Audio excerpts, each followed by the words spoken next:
Just as we thought. That's the landing craft from the Pantagruel.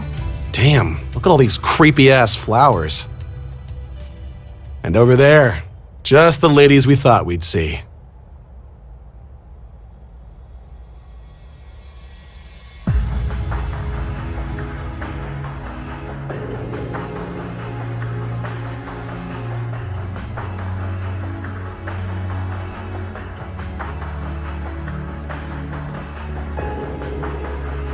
Musse. And Principal Aurelia. Oh, you finally arrived. My young horned lions.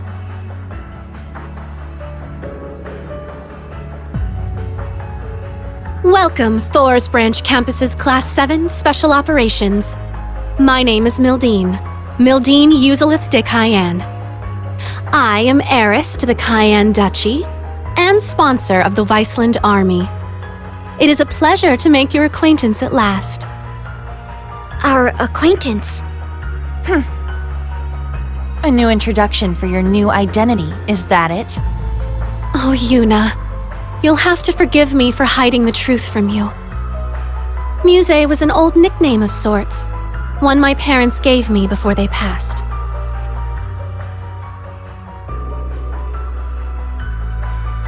After the accident, however, their duchy was inherited by my Uncle Croy. No sooner had he taken his seat as the new Duke Cayenne than I was shipped off to Heimdall, out of sight and out of mind. There, I spent close to a decade as a student at St. Astraea, all the while knowing that my uncle's actions would one day lead to civil war. What? That's impossible. You're saying that as a little kid, you knew there was gonna be a civil war? It only made sense.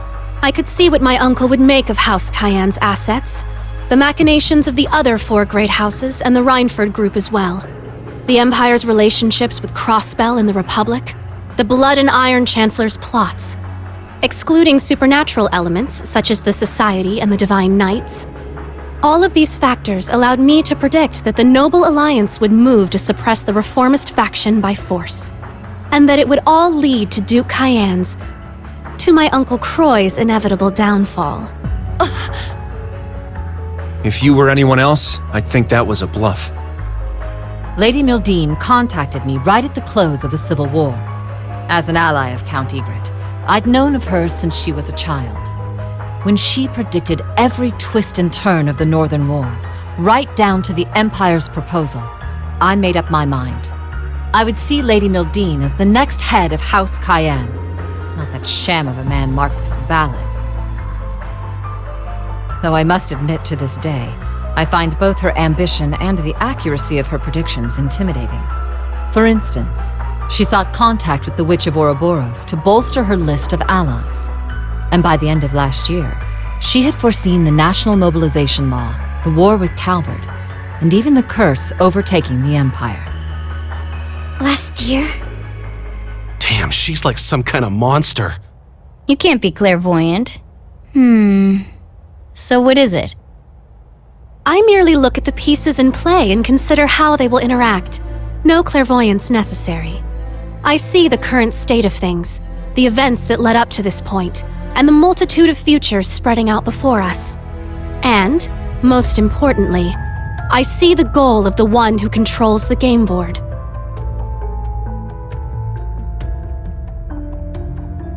At the moment, Chancellor Osborne is unmistakably that person. Prince Olivert noticed this as well, and did all he could to stop Osborne's ambitions. But it became clear to me that he never quite understood the extent of the Chancellor's plans. Which is why I started devising some plans of my own. The first was getting the General here to take over as principal of the Thor's Branch campus. And the second was claiming the title of Duchess Cayenne and recruiting soldiers to my side behind the scenes.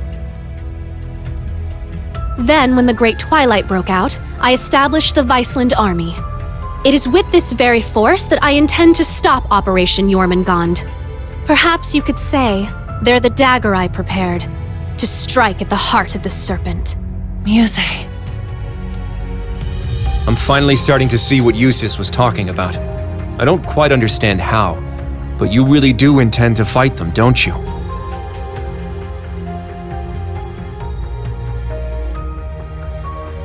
The Imperial Army has grown to a massive size with the recent draft.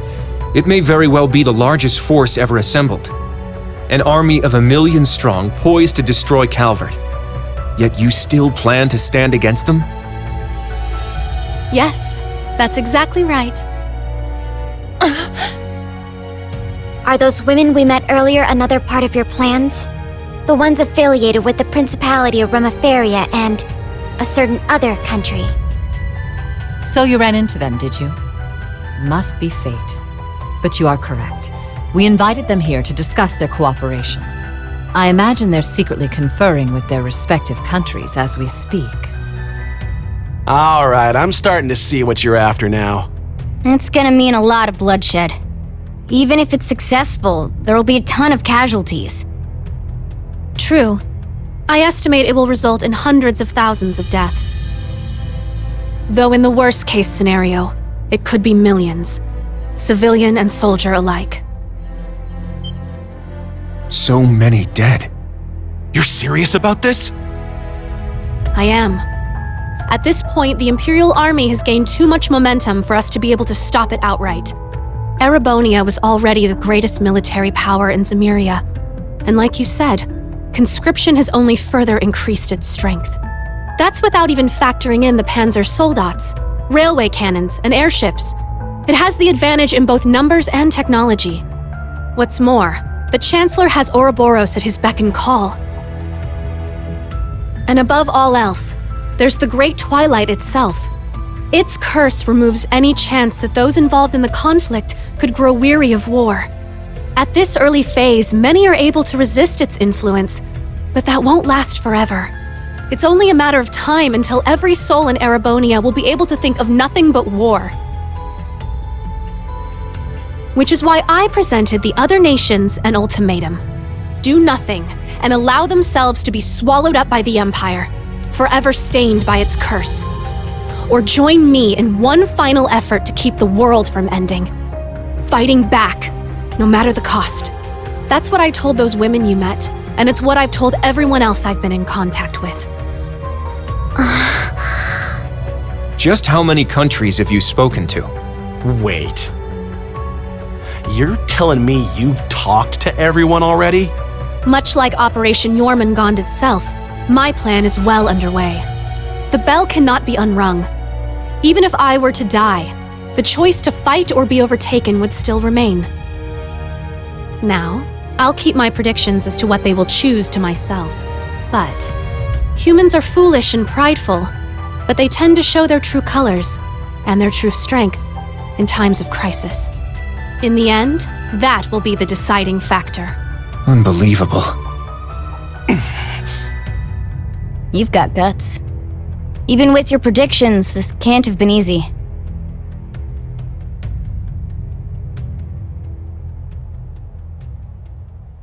But, Musse, why join us?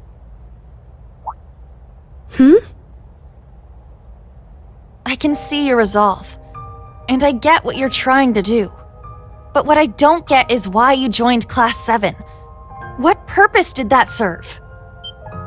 If everything you just told us is true, wouldn't it have been more effective for you to stay behind the scenes? And even if enrolling at the branch campus was part of your plan, you didn't need to transfer to Class 7. Wasn't sticking with us through everything that happened in the Grawl an unnecessary risk? I only did what would benefit me, naturally. How could I resist the chance to get close to the son of the Chancellor, the Ashen Awakener himself? He seemed like he would have some connection to the curse, so I thought that learning more about him would be advantageous in the long run.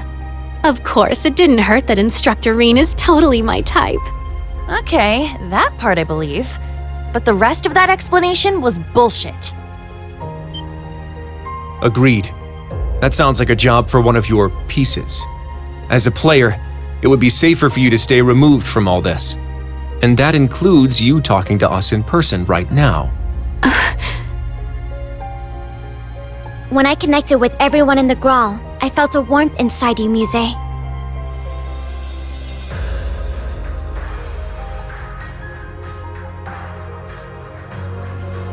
No matter what you might say now, you couldn't have fabricated that. Your feelings toward all of us are genuine. That's the one thing I can say with absolute certainty. Altina. Your poker face is starting to crack, Egret. Still, that little trick of yours is something else. You could really give Osborne a run for his money. And this plan you've come up with is probably the best chance anyone has of shutting down the Empire. But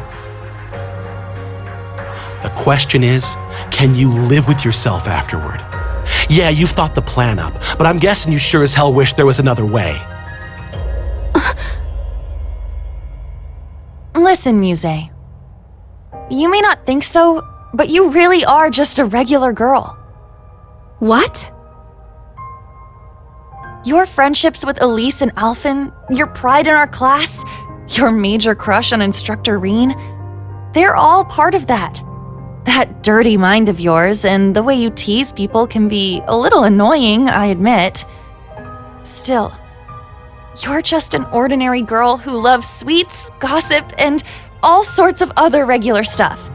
Same kind of girl you'd find anywhere.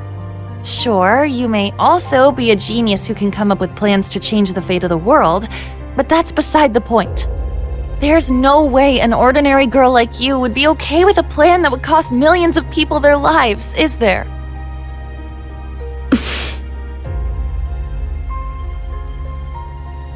Oh, I get it. You wanted to tell us what you were up to. Because every plan you came up with involved a huge sacrifice. And you were hoping Class 7 would be able to help you find a better solution. I...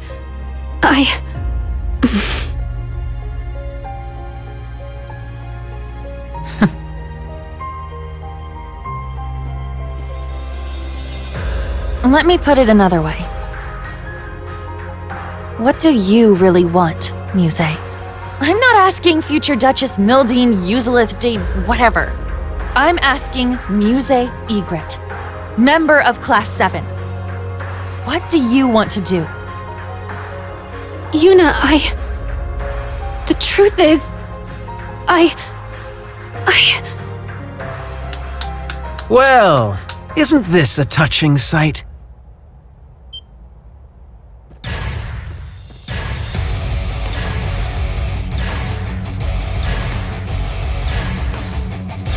Those uniforms. They're from the main campus. And isn't that...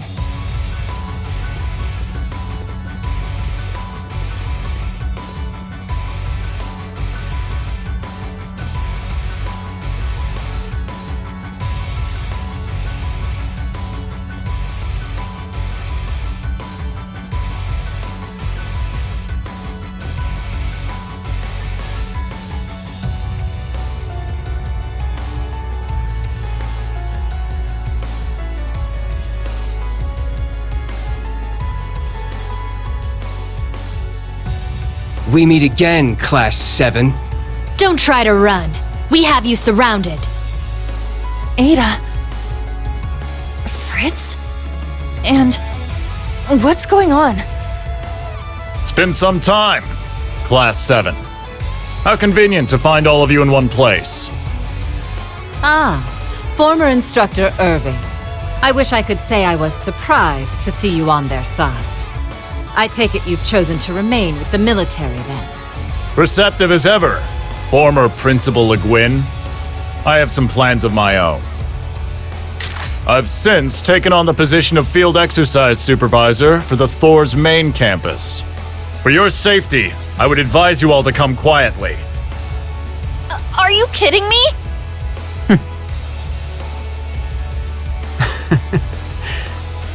It's good to see you, Kurt. How have you been since the Grawl? Your Highness. Is that the Sanguine Ogre? What the shit is she doing in a Thor's uniform? Oh, you like it? I thought I filled it out nicely. Everyone's here. Just like the Intelligence Division said they would be. The would-be Imperial assassin Ash Carbide and all of his Class 7 accomplices. Even Lady Mildine, suspected instigator of the recent armed uprisings. As a representative of both Thor's and the Imperial family, it is my duty to take you all in. Go ahead and try! I'm sorry, but I can't let that happen. What? You think you're hot shit now that you've got some shiny new toys? As a matter of fact, I do. After all, what good is power if you can't exercise it? And right now, you are all powerless to stop me. Especially given that my sniper has a bead on your Rakshasa right now.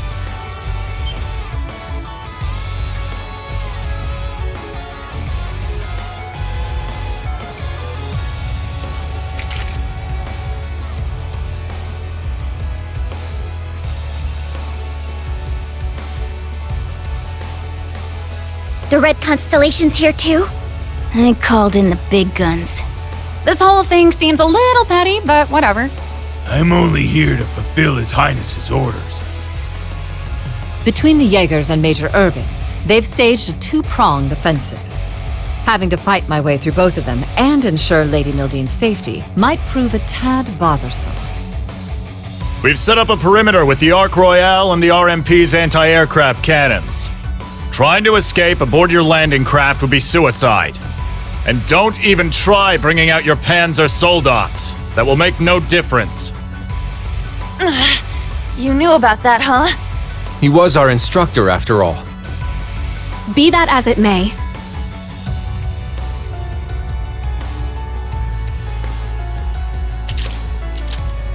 my friends have shown me a new potential path, and I'm not about to let that slip through my fingers.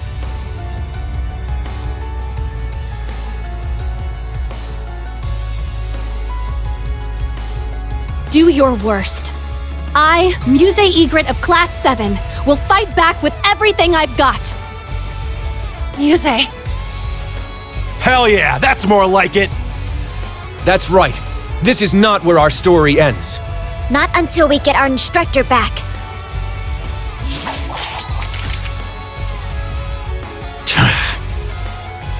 Oh, very well. I suppose we'll have to break you before you really understand the position you're in. And we'll do so with the greatest that Thor's Class 1 has to offer. Show us how far you've come since the Grawl. We won't let our history stay our blades.